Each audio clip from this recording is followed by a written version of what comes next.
Hello YouTube, Dave here again. Today I'm going to be giving you my review of the Dragonlance Shadow of the Dragon Queen adventure for 5th edition Dungeons & Dragons. This book was sent to me by Wizards of the Coast for the purposes of doing some videos on them, so I do want to thank them for sending this. However, as is always the case, they are not scripting or pre-screening the video before it goes out, and the opinions that I express here, as always, are 100% completely and totally my own. But I was really excited for this when it was announced because the Dragonlance setting was the first ever full campaign setting book I ever owned. So there might be a little bit of bias here. I'm not going to lie or pretend that there won't be. I've always had a soft spot for Dragonlance as a result of that. This video will contain spoilers because I will be doing an overview of the campaign. So if you might be a player playing through it, then I do ask that you hold off on watching this video until you've had a chance to go through it with your group.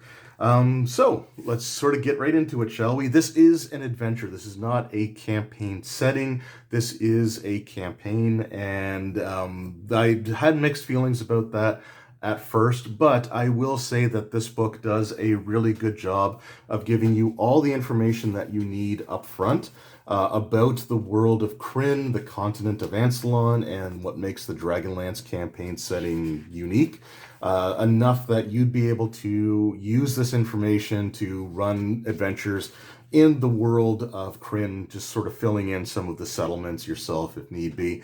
But they introduce all of the major things. You have the Cataclysm, you have the gods leaving the world behind, and divine magic becoming almost non-existent, with the exception, obviously, of player characters looking to make a cleric, and we'll talk a little bit more about the way that they handle that. But you do get all the information. Like I said, you do get a lot of really good details about the world so that you can fill in some of the blanks yourself, which is something that I do appreciate the way that they sort of went about doing that.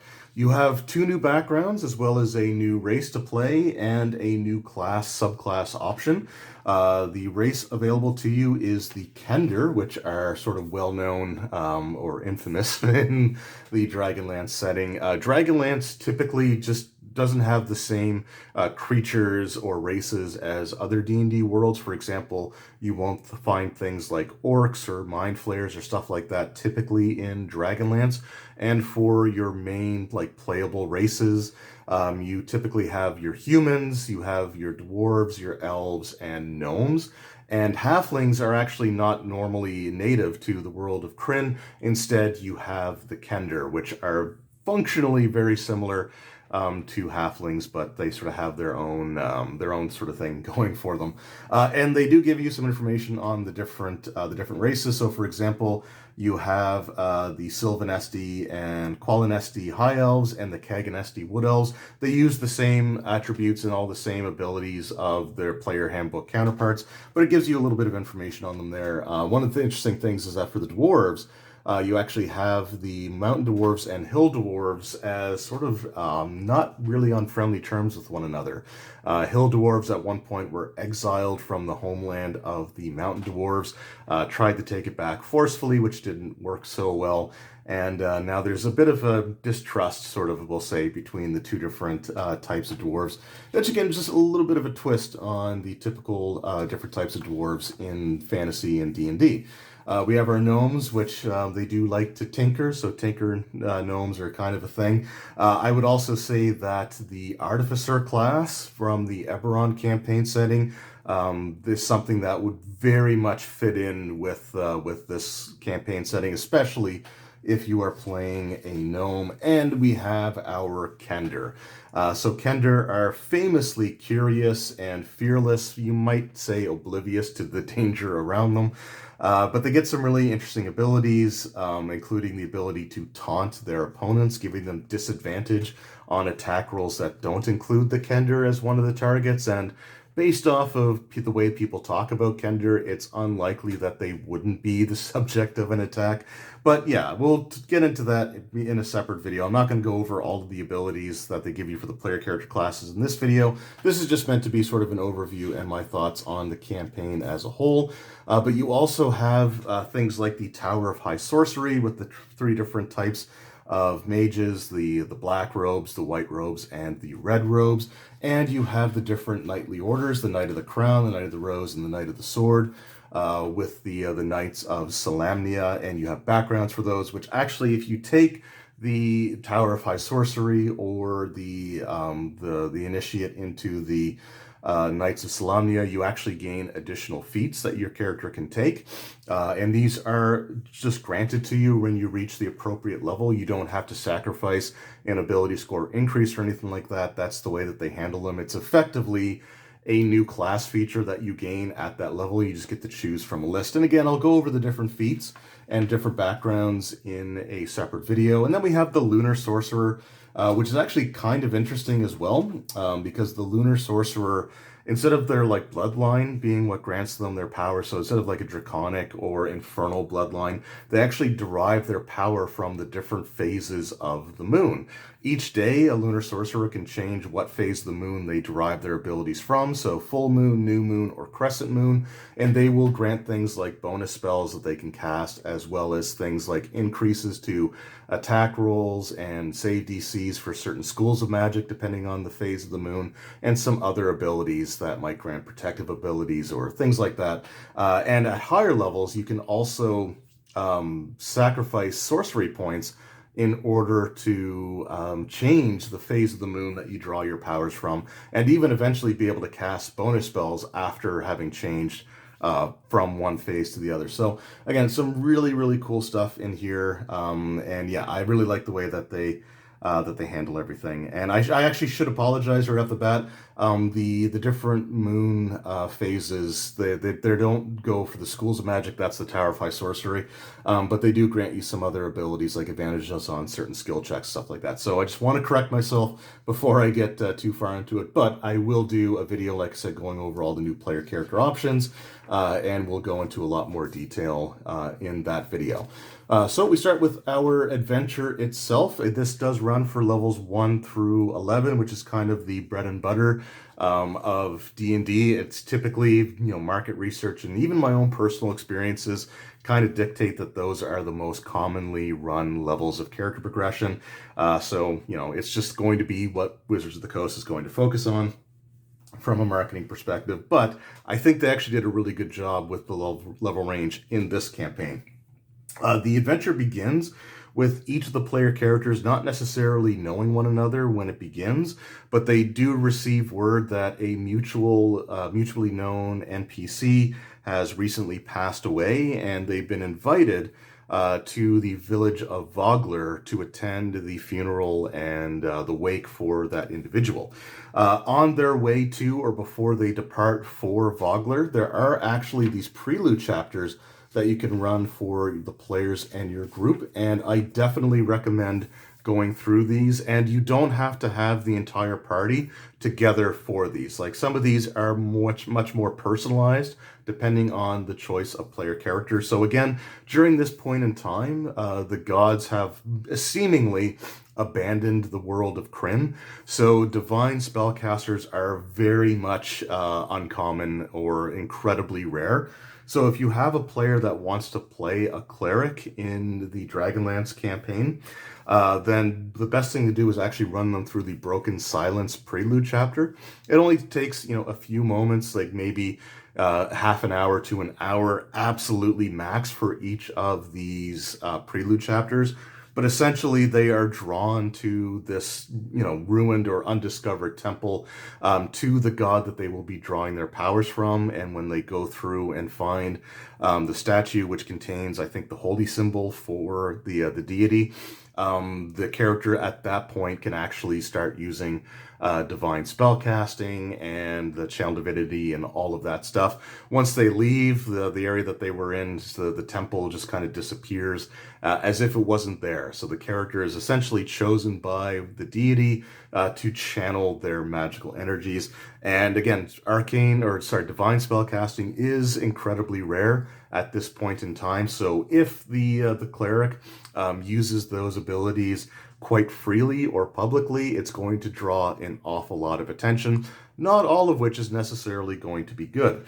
If you have an arcane spellcaster in your party, then a good prelude chapter for them is Eye in the Sky, which is their initiation test into the Order of High Sorcery, the Tower of High Sorcery, and they go through their sort of personalized test, at the end of which, if they succeeded, they're given the scroll that they are told to take to the city of Calaman and give it to a master there who will direct them on what to do next, and the character is under no circumstances supposed to break the seal on the scroll and read it ahead of time. So that's the introductory for your divine casters and your arcane casters. For the other members of the party, you do have the Scales of War, which does actually have a little bit of combat going for it. This is where they come across an attacked caravan, and this is where you get your introduction to the Draconians. Draconians are humanoid creatures or humanoid-sized creatures that are created from corrupting the eggs of metallic dragons into creating these sort of abominations, each of which has their own unique death throws. So even when you kill them, they still get one last sort of attack or ability off. So they are very dangerous, and they are completely or largely unknown at the time that this campaign begins. So even if your players have full knowledge of what the different types of Draconians are, their player characters will be encountering them for the very first time. Now, once they reach this village of Vogler, they do get some opportunities to interact with quite a few NPCs, some of which will play a larger role in the campaign as it unfolds later on. And as everything sort of comes to a head, the village is attacked by the Red Dragon army of Takesis, the Dragon Queen. Now, one of the things that they do really well with this adventure, once again, is that the Red Dragon army is just going to be an overwhelming force for the player characters at this point in time. So the thing that the players are likely to do or should be doing if they have a survival instinct is they help evacuate the town as the army attacks it and starts laying waste to the outlying buildings, making their way towards the river where the players and the townsfolk are able to sort of escape off. If the boats sort of set out, the attacking army, they're more interested in raiding the village than they are in slaughtering each and every individual that's trying to flee. So you do get, again, a sense of just how powerful this army is at the beginning of the campaign. Once the characters flee Vogler, they go to the next most logical place to go is the city of Calaman. Again, arcane spellcasters might have an extra incentive in wanting to go there, but it's the nearest fortified location to Vogler, so that's where the refugees are going to make their way towards. Once they're there, the player characters are tasked with doing several quests to help Calaman sort of prepare for the inevitable attack by the Dragon Army. This can include a diplomatic mission to a gnome tinkerer in order to get them to help bolster the city's defenses, finding other key locations and either take them back from the Red Dragon Army in sort of a skirmish level event, or just do things to help strengthen Calaman's defenses. While the players are in the middle of doing this, they do learn that the Red Dragon Army is sending expeditions into the Northern Wastes in an attempt to uncover the ruins of a lost city, a city that at one point had actually been able to fly before the metallic dragons kind of objected to that, thinking that the humans were encroaching in their territory, and the resolution of that was to have the city simply return to the earth and not leave it again. But the Red Dragon Army is looking to find the city, uncover it, and have it once again dominate the skies and be a way of transporting large armies across the continent, which is not going to be good for its inhabitants if they're able to succeed in doing that. When the players make their way to the Northern Wastes, they do find the city, they do find the Red Dragon Army forces within. However, even though they prevent the city as a whole from taking flight into the sky, a citadel of Takesis does actually manage to take flight and make its way back to Calaman in order to lead a siege on the city there. And that's where the climactic events of the campaign take place, in the city of Calaman, defending it from the Red Dragon army, and eventually making their way into the Flying Citadel to try to bring it crashing down to the earth and disrupting the Red Dragon army plans in that region, forcing them to retreat, to regroup, and focus their efforts on different regions before getting a little teaser that the Blue Dragon army just took notice of the player characters' actions and are just letting them know that the player characters are there. So that's the brief summary of events. There's a lot more specifics that I can definitely go into, but I'm going to hold off on that here, except for saying one thing. This campaign does include one of my all-time favorite villains, which you saw on the cover of the book, but we also find him right here, Lord Soth. Now, one of the things that this adventure does incredibly well is the way that they handle its major villain. Lord Soth is a challenge rating 19 creature. Debatable if a 19th level party would have too much difficulty with him, but a 9th, 10th, or 11th level party is definitely going to have a bit of a challenge. Now, in the past, Wizards of the Coast has had their high-level evil villains kind of pull their punches when it comes to player characters, like in Horde of the Dragon, or not Horde of the Dragon Queen, sorry. In Waterdeep Dragon Heist, for example, you had like Manchun, Xanathar, and Jarlaxle, who, even though the player characters are a constant thorn in their sides and disrupting their plans, were more inclined to simply incapacitate and dump them in a nearby alley than actually take out what is clearly a threat to their plans. Lord Soth here is someone that, if the characters fight him directly, even at the campaign's climax, they're going to be in for a very difficult time. He has abilities that prevent characters from being able to heal. He's got his 20d6 fireball. He has a Word of Death ability, which deals 100 points of damage to somebody, or 50 points on a successful con save. And if they're brought to 0, they're just flat out dead. He is definitely a tough villain, and the way that the campaign expects you to deal with him is to actually use his troubled past. Lord Soth is not a Death Knight who became one because he wanted to be an undead creature. In the past, Death Knights were actually cursed. They weren't something you would strive towards. They weren't like an end goal. They were a punishment, and Lord Soth was punished with this curse of undeath. He was originally a knight of Solamnia in the pre-cataclysmic era, and he was tasked by the gods to actually prevent the cataclysm from occurring.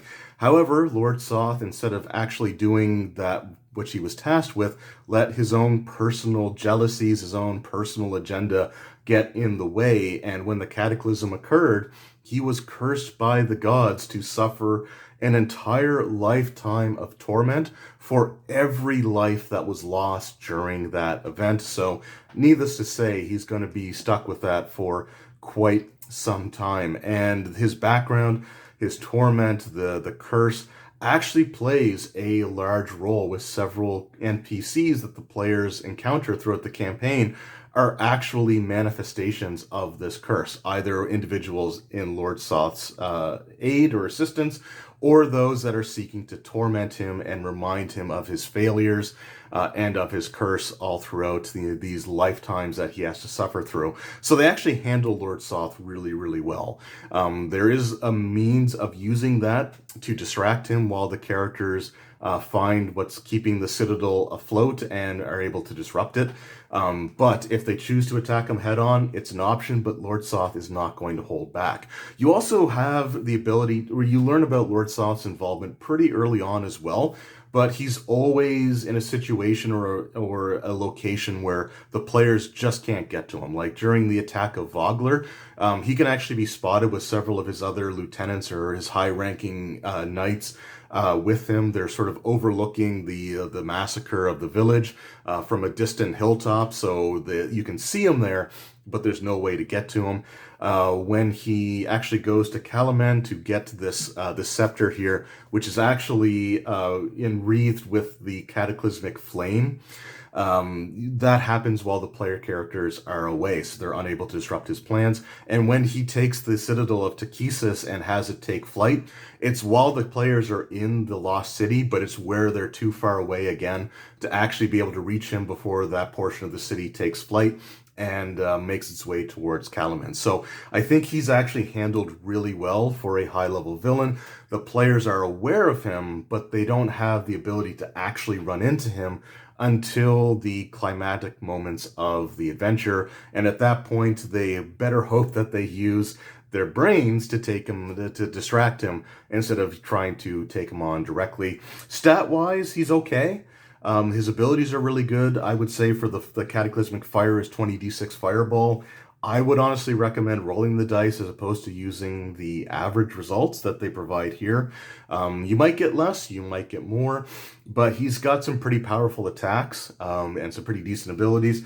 I am actually going to do a video where I actually will alter his stats for the way that I would be running him in my campaigns, which might sound like he's going to be way overpowered for the players. But, I mean, first of all, he's meant to be for that level. But in 5th edition, creature statistics just are not on par with the types of abilities that player characters have. So I'm going to show how I would modify him for my campaign when I go to run this. But overall, I think he's one of the better done villains in recent D&D campaigns. And similar to Rime of the Frost Maiden, which I put this adventure up there in terms of how much I love Rime of the Frost Maiden, the adventure that I'm currently running, where they actually did a good job of justifying Oriel's weakened state. They do a good job here of keeping Lord Soth and the players away from one another until that climactic showdown is to occur. And at that point, if the players are reckless, then they're going to suffer some heavy fatalities. But overall, this is an absolutely excellent campaign, and I was going to be taking a break from 5th edition after finishing Rime of the Frost Maiden, and I still probably will. Actually, I still will, because I already have plans in place to run some 2nd edition AD&D stuff, but I really want to run this campaign, so I might even actually convert it to 2nd edition or 4th edition when I go to run that. We'll see what happens, but I definitely want to run this adventure at some point in the very near future, because I really love the way that they've done this. It's not a campaign setting, but you do get the map of the continent of Ansalon, one of the main areas in the Dragonlance campaign setting, and you do get enough information about the native races, some of the different creatures there, as well as different key events from the world's past, the issue with the deities and their apparent abandonment of the people of Krynn, the Tower of High Sorcery, the Knightly Orders. You get enough of the flavor of Dragonlance that you can continue to run adventures within that world. You just may have to fill in some of the details yourself, or you can always go to places like Drive-Thru RPG, DM's Guild, or even D&D Beyond has some supplementary material for this as well. And yeah, overall, I'm really impressed with the way that they've handled this. Another really cool aspect of this particular campaign is their integration of the Warriors of Krynn board game, which I did the unboxing of the deluxe set previously. So if you want to see the contents of the board game, it's kind of put away, it's out of reach. I wasn't quite thinking when I sat down to record this, but I will be doing a separate review of the board game anyway, so that'll be coming out in the next couple of weeks. So be on the lookout for that. But they actually do incorporate the board game really, really well, but it is completely and totally optional. So if you don't want to get the board game, if you don't get the deluxe set, then you don't miss anything out. But there are options to have key events from the campaign actually be played out using the board game instead of using the RPG or the role-playing book here. So the way that that's handled, if I can find it here. Yeah, so what they'll do is they'll say if you were using the Warriors of Krynn, then it gives you the scenario to go to play for that section of the adventure. And if you're not using like the mass battle system with the board game, then you simply run through the events that are presented in the book, and you get that several times throughout the course of the campaign. So again, if you're using the board game, then you just when you reach this point of the game or the campaign, you jump to the board game and the scenario. If you're not using the scenario, then you simply just continue on with the remaining sections of the book and you get to play them out. So you don't miss any of the events. It's just the board game can be tied in such a way that you get to experience the events in a slightly different way. And because it's like a mass battle type of board game, if you do use it, you do get sort of a greater sense of scope with like the way that the mass battles play out. But if you don't have it, you're not missing anything. You can still go through all the events that occur. It's just your player characters are much more personally involved in it. So it's up to you how you want to run that. It's totally optional. It's not required. But I love the fact that they did give you the opportunity to incorporate the board game into the role-playing game, because there have been a lot of board games, D&D board games released in the past, several of which have tied in directly to the campaign released at the time. You had, for example, the Tomb of Annihilation had a board game that came out around the same time as the campaign book. You had the Storm King's Thunder had a board game that involved like the giants trying to settle like their new pecking order type of thing, which could have been really cool to incorporate into the actual campaign itself. But they were just released to be two separate things, and the two were not meant to coalesce with one another. And it would have even been really cool to see older board games have options to integrate them into current, or at the time current, campaigns. Like, for example, Castle Ravenloft, the cooperative board game. It would have been really cool if they could have had ways to incorporate that into the Curse of Strahd book. You know, it didn't have to necessarily be direct. It could be like through flashbacks, or it could be through like sub-stories. But it would have been kind of neat to see like integration of that in there. And with 5th edition, with 2022, Wizards did say that they were going to revisit classic campaign worlds, but with a bit of a twist in the way that they present the products. And of the two that they've done so far, which was the Spelljammer slipcase set with the 3 books and the DM screen, and the Dragonlance campaign that also has the ability to play board game scenarios, to have the key events of like large battles decided instead of just relying on just the adventure. I think of the two, I much prefer the board game integration, because again, it's completely and totally optional. And if you don't want to get the deluxe set, then you can still buy the campaign book at its normal price, normal page count, and get full use out of it. So I think that they did a really fantastic job with that. And yeah, this is easily in my top 3 favorite 5th edition campaigns to have come out so far. It's up there with Rime the Frost Maiden and Ghosts of Saltmarsh. I really think it's one of their best efforts that they put out so far. And it's a lot of the little things, like the fact that, again, like this dragon army is something that the players are meant to kind of run away from. You know, they're not meant to take on heads first like they were expected to in the Horde of the Dragon Queen, where the first thing that first level characters saw was a huge blue dragon attacking a town with an army of mercenaries, and the adventure expects the players to just run into that town being attacked by a massive blue dragon. And it was just, I think this was just handled so much better. The villain is much more compelling, much more interesting, and is much better integrated into the campaign. You get to interact with spirits that are meant to either taunt him or at least remind him of his curse all throughout. So there's a lot of really, really cool stuff in here. The prelude chapters are fantastic. And again, I want to see more stuff like that integrated into future products. And yeah, it just does a really good job of presenting Dragonlance and letting you play through events in one of the most iconic eras of the setting's existence. So yeah, I definitely recommend this. I think it's one of the best, adventures that Wizards of the Coast has put out for 5th edition. edition. And just over the last couple of years, it's way up there for me, and I cannot recommend it enough. Definitely check this out at your local game store. And if you're at your local game store, then be sure to check out the Hobby Store Game Store exclusive cover.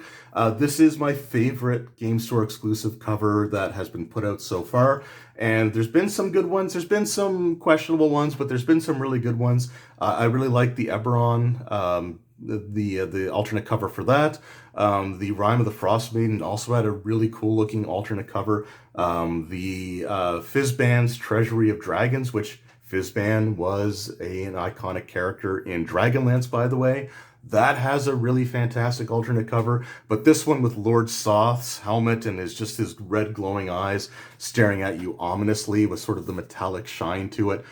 Just such a fantastic cover there.